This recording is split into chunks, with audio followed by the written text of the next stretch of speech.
After UFC Fight Night, Muhamad versus Bonfim. We're not going to go through every single fight. So if you're here dying to see Chelsea Chandler's next fight, this ain't the video for you, boy. Get the fuck out. Anyway, on to the main event winner. Bonfim dominated. And I predicted this. If you picked Bilal, you're dumb. But anyway, who should he fight next? He called out JDM, and he's going to get JDM. This fight makes sense. What else are you going to do? I mean, I can't think of what you could do. Sean Brady, JDM, but I think Sean Brady's going to be one of getting back in there soon. I think this fight could happen October, November, MSG. Like an MSG main card, second fight up. Even maybe an open of a stacked pay-per-view and then an MSG. But you do this as a fight night main event, a co-main event of a big fight night, like a fight night Qatar-ish card. Last time we had a co-main event, that was a big fight, you know? This could be a good co-main event.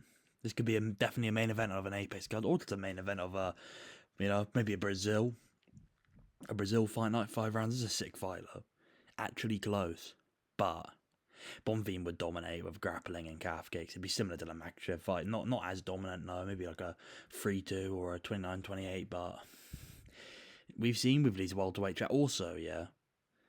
What's going on with these welterweight champions? Was Usman ever good? How did Bilal take down Leon Edwards so easily? Yet Kamaru Usman couldn't take him down once. What was the sport? But anyway, Bonfim JDM makes perfect sense. Book that fight. Now on to Bilal. Remember the name Muhammad, the former champ. He should fight Oros Medic if he wins, which I think he should win against D-Rod, the winner of that fight. I think it's going to be Oros Medic. But yeah, I think it makes sense. So what? He's ranked number 5 right now. He lost. He's probably going to be ranked number 7, number 8. Medic is probably going to win. Whoever wins that one, they'll probably be like a 12 or 11. So it'll be like number 8, 9, 7 versus 12 or 11 ranked at the time. This is a sick fight-ish.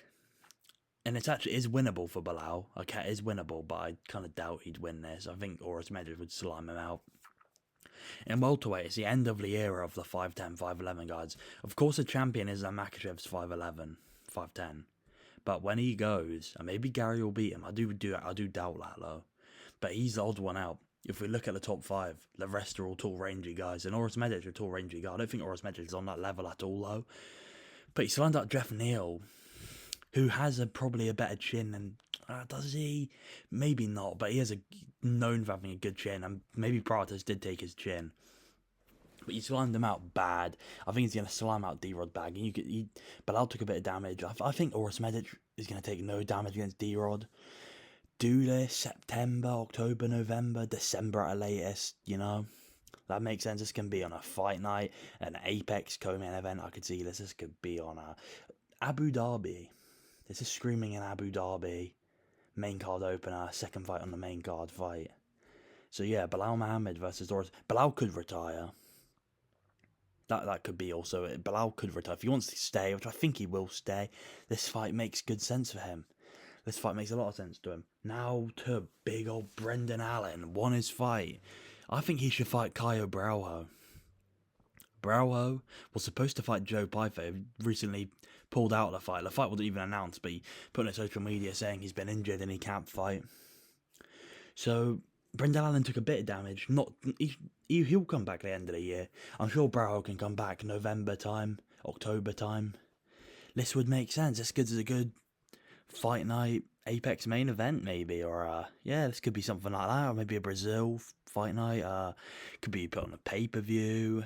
If a big I'll kick him on a pay-per-view. This is a great fight. I love this fight, man. This is a really good fight. And who would I win? I'd lean Braujo, can't lie. Brendan Allen's, he's good, but he's not the best. His fight IQ seems to be improving a bit, but he's still a dumb human, so I definitely would go with Braujo. But this is a pretty good fight to add to a pay-per-view card. This makes sense. Hey, Brendan Allen, you're not getting Sean Strickland, buddy, yeah? You're not getting Sean Strickland, okay? Don't know why I called that Sean Strickland, dumbass a person to call out. But yeah, Brendan Allen, Caio Braujo, I love this. This is a great fight. This makes sense. Because he was supposed to bet 5, he pulled out. So yeah, do this fight. Now on to Edmund Shabazian, who had his top 5 opportunity lost. He didn't deserve it in the first place. It didn't make any sense. Who should he fight? Roman Kopylov, coming off a good win over Marco Tullia. Marco Tullia, you were supposed to be next up, brother. You were supposed to be next up. What happened? Marco Tulio, I was such a high on him, and he's lost 2 in a row now. Lost to Kopylov, but yeah, this fight, I think it makes sense. End of the year type of fight here. This is a great. This should happen next. I think there's, Edmund, he could fight lots of. He could fight the winner of a Mikhail Olejniczuk, Abus Magomedov, maybe. If Abus wins, that makes sense. Maybe that could happen. But I think this fight makes sense. This screams an Abu Dhabi, like a Saudi Abu Dhabi card type thing, main card opener. Prelims of a pay-per-view. This could be in any American card. Prelims of a pay-per-view. This screams out prelims of a pay-per-view fight here. This is a great fight. I'd love to fight 50-50. I probably would lean Edmund, but I don't know. This is hard for both. Yeah, this is good. This makes sense. Roman Kopylov bounced back of a couple losses against top contenders. Edmund had his chance, looked alright, lost. Make this fight. Now, on to Mr. Tom Nolan, who shocked me and had a great performance. Who should he fight? Hear me out. He called out Moicano. I want to see Moicano rebook against Ortega. That fight makes sense. Ortega has a win over him, has already booked. Even Moicano, after Duncan, says, I want to fight Brian Ortega next. Easy money, and I think he should fight Brian Ortega next to get that win back. I think he would win that. Mason Jones deserves a top 15 opponent. Tom Nolan does kind of deserve a step up. He just beat Fred Ziam, who was on a 6-fight win streak, who was looking like a top contender. So, Tom Nolan could fight a Gamrot, but I think someone like Salkill should fight a Gamrot instead, Yeah, I think this fight makes it, and this is an absolute banger. Like a Perth card. They don't go to Perth in September normally. Maybe they won't this year because they've been there once, but Perth, this screaming like a Perth card. This screams like a Perth feature fight. Maybe the cards are a bit better now, maybe not a feature fight, but this screams like a Perth card. This would be a sick fight. I'd love this fight. Book this fight, please. I was thinking about doing Tom Nolan versus Rafa Garcia as well, but I think Mason Jones deserves it a bit more than Rafa Garcia, I can't lie. And now on to Mr. Freziam, who lost, and I was actually shocked he lost, because I thought this guy's going to be a top 5 contender, maybe. Who should he fight next? Paris, September, book it now. You can't tell me this fight doesn't make perfect sense. This makes perfect sense. They're both coming off losses where they didn't look great. Chris Duncan looked absolute ass against Moicano. He looked like a really low level fighter there. Freziam didn't look great against Tom Nolan. He looked okay. Didn't look great. He won a round though. So this should be on the Paris card. Makes all the sense in the world, Book this fight. Book this fight onto the Paris card.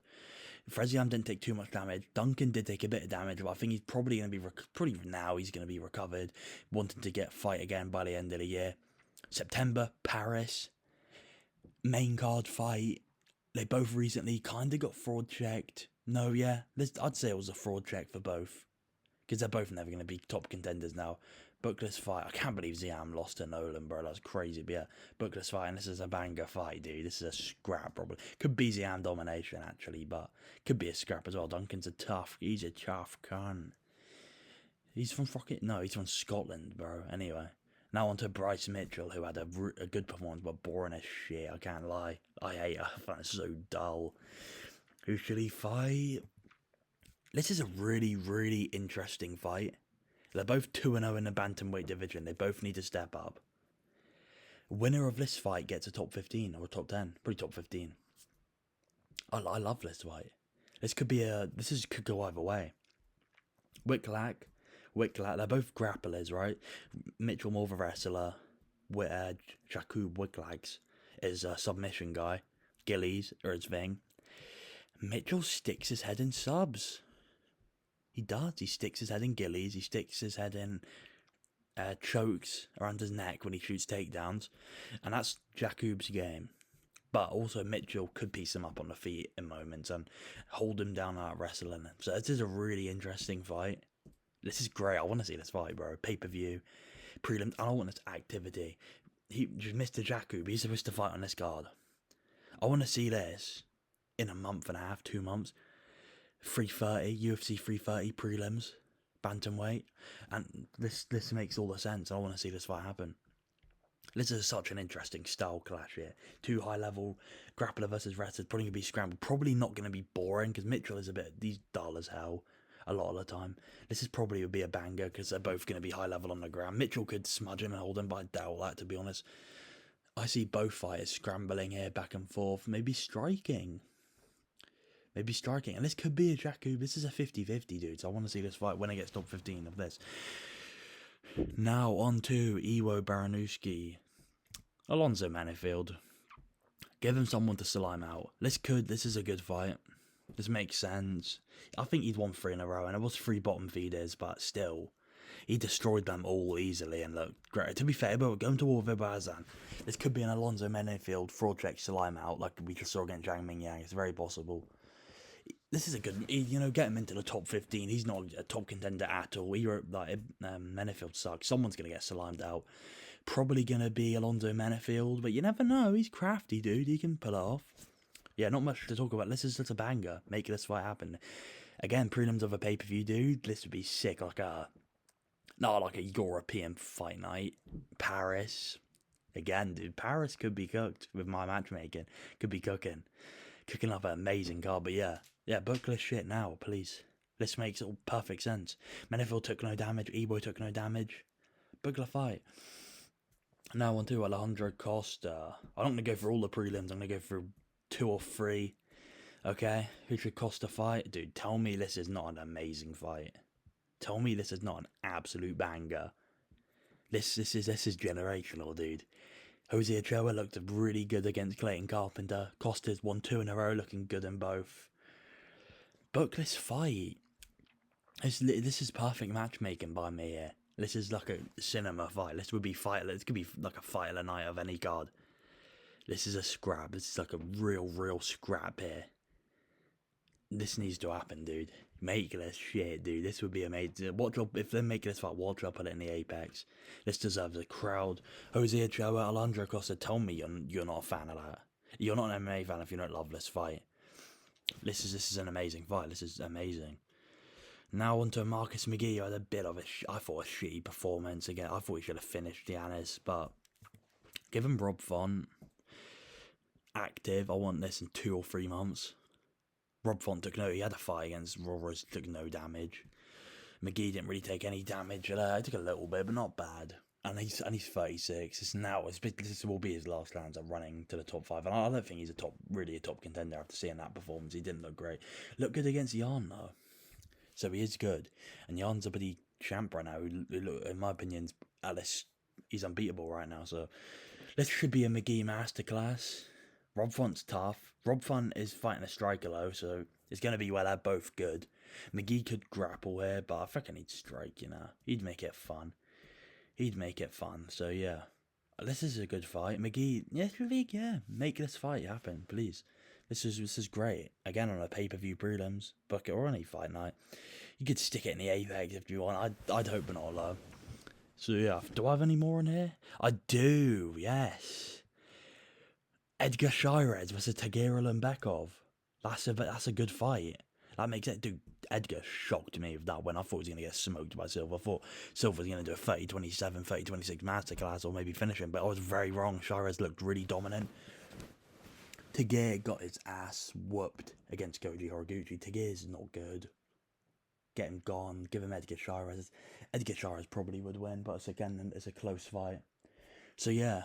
Sorry guys, I'm not breaking down Chelsea Chan. Go watch another video for that. But yeah, like, subscribe to it, because I'll see you next time. Bye.